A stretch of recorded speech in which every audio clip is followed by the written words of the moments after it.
We're about to watch one of the most exciting football projects in South Africa right now, Durban City. But who are they? Right everyone, it is Finn here. Welcome back to another football vlog, where today we're going to be talking about one of the most exciting football projects on the entire continent, as this is Durban City's first ever season in South Africa's top division. Well, kind of. You see, the club was originally founded in 1981, but they used to play as Maritzburg United, but they got relegated from the top division in 2024. Now, relegation in South African football is very, very harsh. As a Cape Town City fan, obviously we've seen the drop from first division to second division over the last year.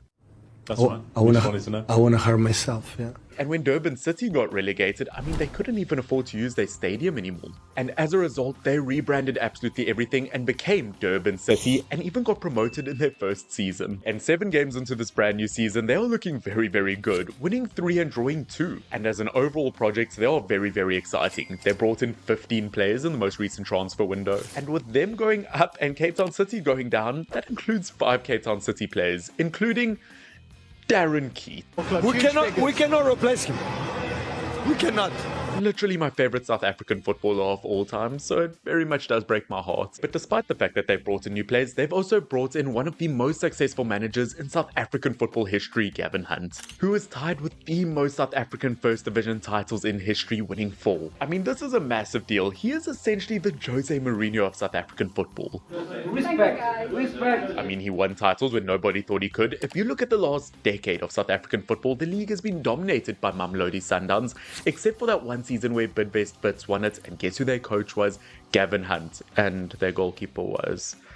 But you know what, that's enough said. Let's go to Donny Craven, the home of Stellenbosch Football Club. What are you expecting from the game? Well, I think it's going to be really exciting. I don't think Stellenbosch can afford to lose this one. I think we've seen a lot of Cape Town-based teams fall over the last few years. 2 years ago, Cape Town Spurs got relegated. Last season, obviously, our team, Cape Town City, got relegated. Stellenbosch at the moment, not looking great. They really can't afford to get relegated. Otherwise, we don't have a top division team in the top flight. Saying that Durban on you, I think it's going to be tough for both teams, to be honest. And how do you feel about seeing Darren Keat again? It's a bittersweet moment, you know. Obviously, left Cape Town City for them. Obviously, we got relegated. Durban City got promoted. He obviously, well, I don't want to say jump ship. That sounds harsh. He obviously joined them. He's doing really, really well at the moment. Look, he doesn't play for us anymore, but I'm still excited to see him, to be honest with you. It's going to be good to see Darren.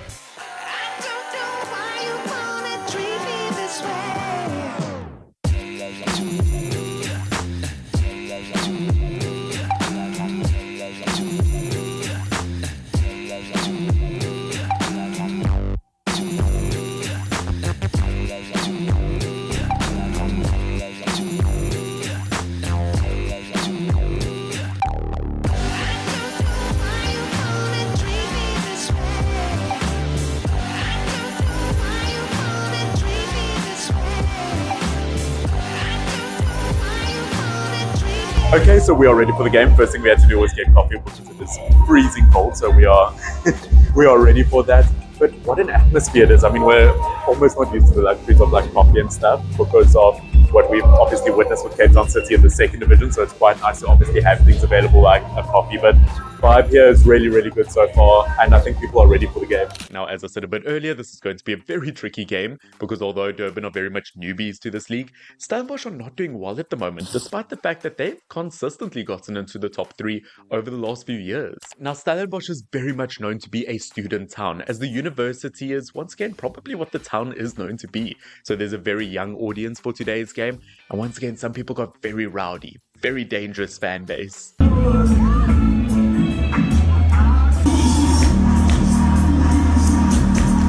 He could have been killed. But now that we got away with our lives, I felt very relieved as soon as I saw him.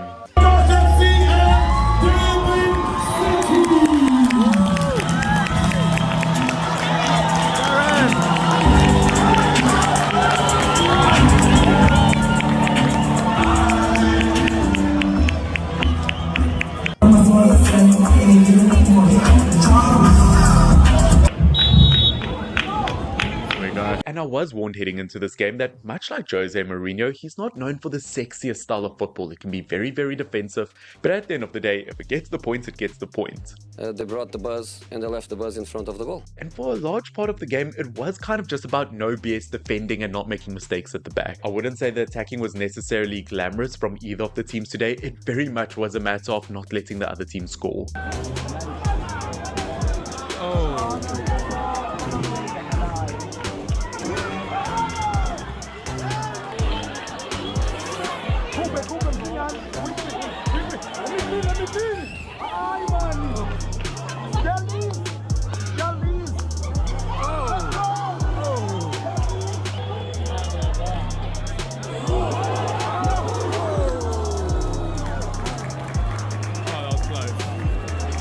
One thing I definitely did notice throughout this game is there were a lot of set pieces. One of the players of the matches, in my opinion, was definitely Domingo from Durban.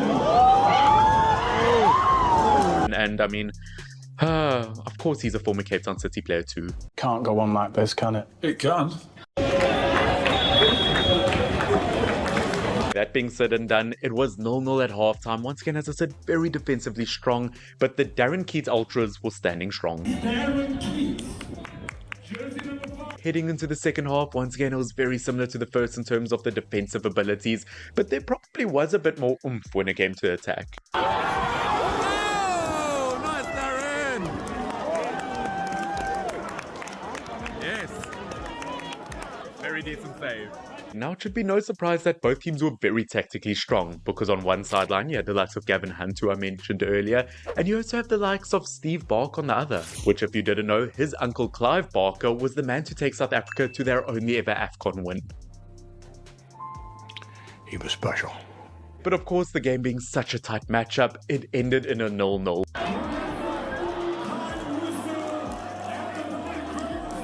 Which, to be honest, considering how both teams played, I think they both deserved a point. The game's gone. But ladies and gentlemen, what was my first impression of Durban City? As I said, maybe the most exciting kind of project in South African football right now. Now, as I said, I don't mean exciting from a style point of view, but just in terms of what they're building. Obviously, the whole rebrand itself, bringing one of the best coaches in the country's history, getting 15 players in your first transfer window who all seem to be gelling very well together. Of course, it is still very, very early days, but 8 games into the season now, and they're currently 6th place. That is a very successful start if you ask me. A lot of times I use the word horny. But I guess only time will tell. But of course, ladies and gentlemen, I hope that you did enjoy today's video. Once again, another football vlog. You guys seem to be enjoying these videos as of late. Of course, do like down below if you are enjoying it.